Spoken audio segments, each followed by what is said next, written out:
j'espère que vous allez bien. On est aujourd'hui le vendredi 9 décembre et j'ouvre le vlogmas numéro 10. Il est très tôt, j'ai jamais ouvert un vlogmas le matin depuis que je vlog. Je vais parler un peu comme une meuf qui vient de se faire des injections de botox parce que j'ai la lèvre, j'ai froid.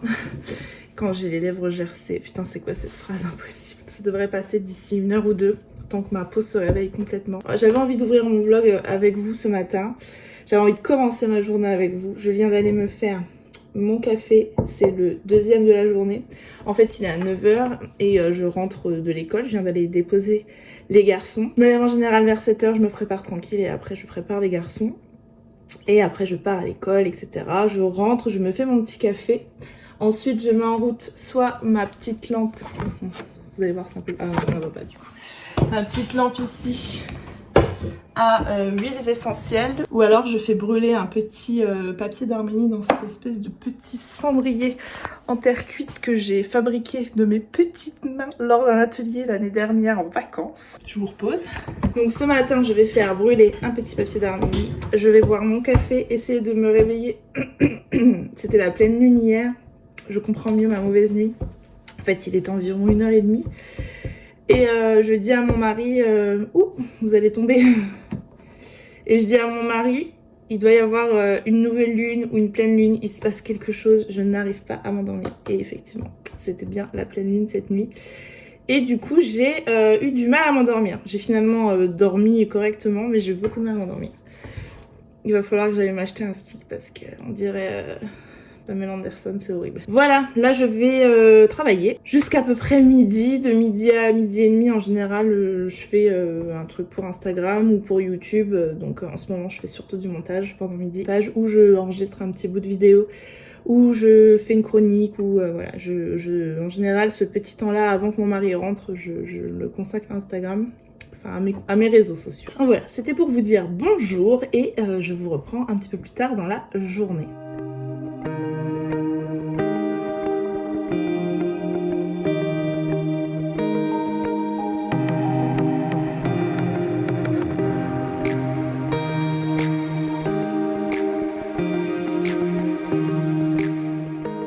Alors, je vous reprends pour vous faire le petit update. J'ai donc terminé le Cirque des Merveilles de Elisabeth McNeill, qui est donc paru aux éditions Presse de la Cité. Je vous l'ai déjà dit dans un précédent vlogmas, c'est l'autrice de La Fabrique des Poupées. C'est un livre que j'ai vu beaucoup passer sur Instagram avec des chroniques assez dithyrambiques à propos de ce roman-là.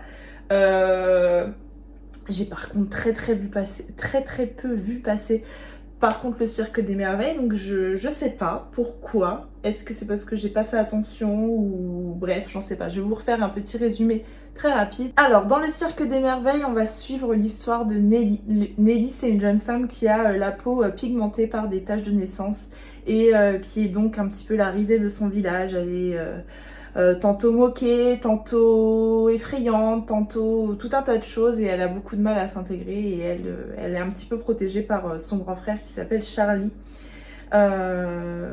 Et sauf qu'en ce moment, au début du roman, elle a très peur, Nelly, puisqu'en fait son frère va se marier, va avoir un enfant, est-ce qu'il voudra encore d'elle, etc. Et puis un jour arrive dans leur petit village un cirque qui vient se produire, et le cirque de Jasper Jupiter. Et un soir au troquet, enfin je ne sais où, dans la taverne, je ne sais pas où, le père de Neil, parce qu'elle se fait surnommer Neil, complètement bourré, va vendre sa fille à Jasper Jupiter. Et Jasper Jupiter est incroyablement content en fait de cette acquisition, de ce nouveau monstre qu'il va pouvoir ajouter à son cirque, parce que on est en 1866, on est en pleine époque victorienne, et à l'époque on est dans le spectacle des monstres, dans le morbide, tout ça, et ça marche beaucoup. Et il est hyper content en fait de l'acquisition de son nouveau monstre, et il voit déjà en elle la future star de son show, et il va la transformer en Nelly Moon. Il va se passer énormément de choses dans ce roman. Alors déjà on met évidemment l'accent sur le cirque sur ces bêtes de foire, sur ces nains, ces géants, ces femmes à barbe, ces tachetés, ces frères siamois, etc. On est en pleine époque victorienne et à l'époque les espèces de foires aux monstres comme ça avait énormément de succès. La reine Victoria elle-même en était très friande. D'ailleurs elle le dit au d'un moment, Elizabeth McNeil dans ses notes à la fin. Qu'est-ce qu'elle dit ? La reine Victoria, pour ne citer qu'elle, surnommée la matrice des bêtes curieuses, était grande consommatrice de ce type de spectacle et a largement contribué à sa popularisation en recevant d'innombrables merveilles humaines et autres artistes à Buckingham. Donc il va y avoir toutes ces choses-là et il va y avoir plusieurs histoires qui vont s'entremêler. Jasper Jupiter, il a un frère qui s'appelle Toby et qui vit un petit peu dans son ombre, il est un petit peu soumis. Jasper Jupiter, c'est un homme qui est très orgueilleux, qui ne pense qu'à son cirque, il ne voit que ça en fait, il ne voit que son cirque, son accomplissement dès qu'il acquiert une nouvelle artiste, une nouvelle bête de scène, il est émerveillé, il veut que les gens scandent son nom, Jasper Jupiter, le cirque, en fait il le trouve absolument, il veut être absolument merveilleux dans le regard des autres. Et on va avoir son frère Toby qui va vivre dans son ombre. Et il va y avoir une histoire en fait. Nelly qui d'abord, quand elle se fait racheter et qu'elle arrive au cirque, elle est très malheureuse puisque son père vient quand même de la vendre et elle a envie de s'échapper et puis finalement elle s'échappe pas et puis finalement elle va devenir une bête de scène également et elle va s'épanouir pleinement. Et en fait Jasper Jupiter attendait qu'elle soit infiniment reconnaissante en fait parce que c'est son objet, sa création, sa chose. Sauf que, je spoil rien, c'est un petit peu marqué sur la 4e, elle va plutôt se rapprocher de Toby. Et ça, est-ce que ça va pas créer des tensions entre les deux frères? Je vous laisse lire le roman pour découvrir. Il y a également un fond de l'histoire qui se passe pendant la guerre de Crimée. Jasper et Toby ont fait la guerre de Crimée. Jasper en tant que soldat et Toby lui plutôt en tant que photographe. Et on sent qu'il s'est passé quelque chose dès le début pendant cette guerre, quelque chose qui victimise beaucoup Toby. Toby a quelque chose à se reprocher et pourtant Toby c'est presque le gentil des deux frères. T'as le soumis, le gentil, celui qui veut faire bien et puis t'as Jasper l'orgueilleux, mais on sent que la bêtise a été faite par Toby pendant la guerre et ça on sait dès le début et donc du coup on a ce fond de guerre de Crimée qui revient assez régulièrement. Moi c'est la première fois que... Alors j'ai déjà vu des films, j'ai vu par exemple, pour ne citer que lui, Chocolat avec le grand Omar Sy qui se passe donc là il est en France ce cirque là, mais voilà, où on a des humains qui sont des bêtes de foire. Aujourd'hui quand on voit ça avec notre œil en 2022 on se dit mais comment ça a pu être possible en fait que ce soit des humains dont on se moque, enfin etc. Mais j'avais jamais lu de roman. Je passe un excellent moment avec le Cirque des Merveilles, je ne comprends pas qu'on ne l'ait pas vu passer. Je n'ai pas lu La Fabrique des Poupées et de ce que je comprends, La Fabrique des Poupées ça a été un coup de cœur pour beaucoup et le Cirque des Merveilles il a peut-être moins attiré et un petit peu moins passionné quand on l'a en seconde lecture pour l'autrice. Moi j'adore l'ambiance qu'elle instaure, cette ambiance parfois morbide, parfois sombre, parfois glauque. Tim Burton pourrait parfaitement adapter le Cirque des Merveilles. Vous voyez, on est sur cette ambiance, cette atmosphère hyper pesante. Et écoutez, moi je passe un excellent moment. Je trouve que la plume, elle est très agréable à lire. Je m'attache beaucoup à Nelly Moon et je m'attache beaucoup à cette femme qui est un monstre puis qui finalement brille dans les yeux des spectateurs malgré qu'elle est un monstre. Et je m'attache beaucoup à ce personnage, je m'attache beaucoup à beaucoup de personnages de ce cirque et vraiment je passe un excellent moment. Je m'attendais pas à cette fin, je m'attendais pas du tout à ça, je m'attendais à... Je vais pas vous dire, soit je m'attendais à quelque chose de très sombre et finalement c'est plutôt lumineux, soit je m'attendais à quelque chose de lumineux et finalement c'était plutôt sombre. Voilà, je m'attendais à là et finalement c'est l'autre qui s'est passé. Et j'ai été surprise du coup par la fin et vraiment j'ai vraiment beaucoup aimé. C'est pas un coup de cœur mais c'est un excellent moment. Si vous cherchez une lecture pendant l'époque victorienne sur le cirque, je pense que vous pouvez foncer.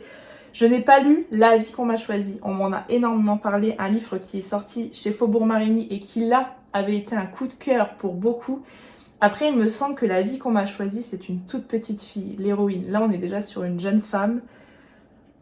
Donc peut-être que c'est ça qui fait que je suis une adulte déjà et je m'attache pas autant au personnage que si c'était un enfant. Mais peut-être que je dis n'importe quoi et que la vie qu'on m'a choisie c'est aussi un adulte. Voilà, en tout cas, ce que je pouvais dire pour le Cirque des Merveilles, je lui donnerais 4 étoiles sur 5 au Cirque des Merveilles, vraiment je passe un super moment. Voilà, je vais aller ranger ma bibliothèque et je vous reprendrai juste après. J'avais commencé à parler mais je n'avais pas mis en route ma caméra. C'est pas grave. Je disais, je vais ranger, qui était ici, je vais ranger ma pile de mes livres du mois de novembre que j'ai pris en photo hier et je vais descendre cette partie là, ce sont mes livres en hardback, mes beaux livres on va dire. Je voudrais les descendre d'un étage parce qu'en fait j'ai presque plus de place ici et je sais par exemple que je vais en recevoir un là, des éditions en levant et que je pourrais pas le mettre, donc je vais redescendre ici.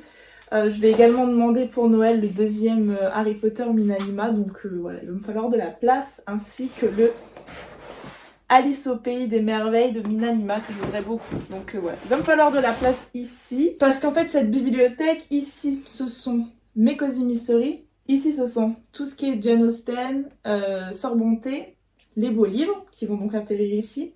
Normalement ici c'est ma... Je suis désolée parce que je parle vraiment horriblement avec la bouche. Ici ce sont mes lectures du mois. Donc je vais les garder. En fait ici c'était ma pile à lire du mois et la pile à lire du mois prochain. Je vais garder plus que la pile à lire du mois et la pile à lire du mois prochain je vais la mettre plutôt là-haut. Ici on a mes auteurs préférés, donc avec Olivier Norek, Virginie Grimaldi, Serena Giuliano, Alia Cardin. Et si on descend encore un peu, ici c'est ma pile à lire de grand format. Service presse, juste mes services presse ici. Ici, ce sont mes grands formats personnels à acheter.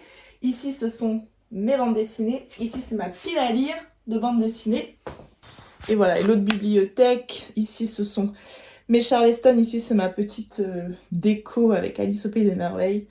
Ici, c'est ma pile à lire de la honte.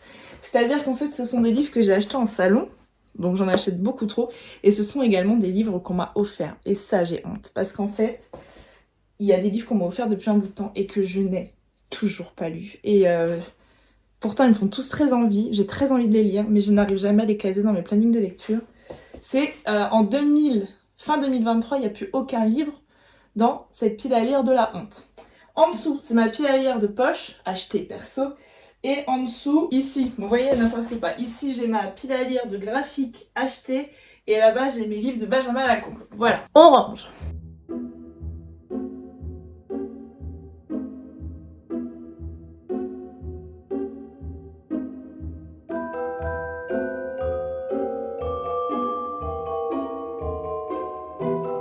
Ensuite, j'ai 3 bibliothèques dans le couloir.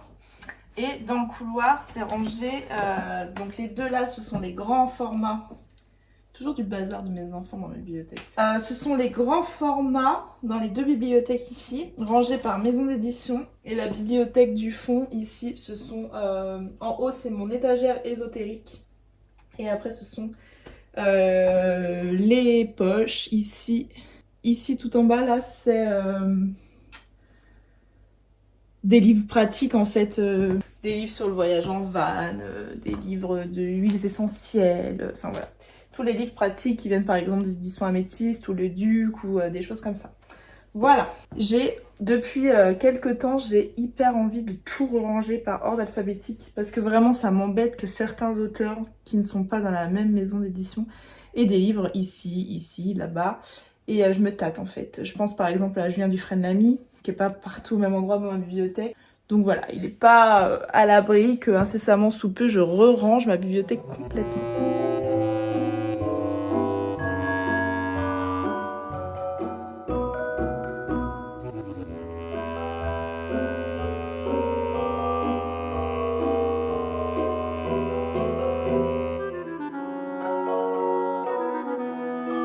Voilà, c'est tout rangé et je suis contente parce que du coup finalement en haut j'ai scindé le Bronté et Jane Austen d'un côté. Et je suis plutôt contente de ce rendu. Je les trouve tellement belles, mes bibliothèques, quand je suis allongée dans mon lit le soir en train de lire. Il m'arrive souvent de les admirer. Dans la vraie vie, je le dis pas, mais sur ma chaîne YouTube, je l'assume pleinement parce que je suis sûre qu'on est plusieurs à admirer ces bibliothèques. Voilà pour ce que j'avais à vous dire pour aujourd'hui. Demain, ça sera un vlogmas, ça sera une vidéo facecam, une vidéo que j'avais hâte de vous proposer parce que c'est un format que j'aimerais vous proposer plus régulièrement sur ma chaîne. Alors j'ai hâte d'être à demain et d'avoir vos retours sur ce type de vidéo. Je vous laisse la surprise pour le vlogmas de demain. Alors c'est pas une surprise incroyable, hein. C'est un type de vidéo que j'ai très envie de proposer plus régulièrement sur ma chaîne et j'en profite de me lancer en vlogmas pour avoir un petit peu vos premiers retours. Comme d'habitude, je vous remercie d'avance si vous prenez le temps de liker, commenter ou partager votre instant de visionnage. Moi, je vous retrouve demain pour un nouveau vlogmas. Je vous fais des bisous. Bye!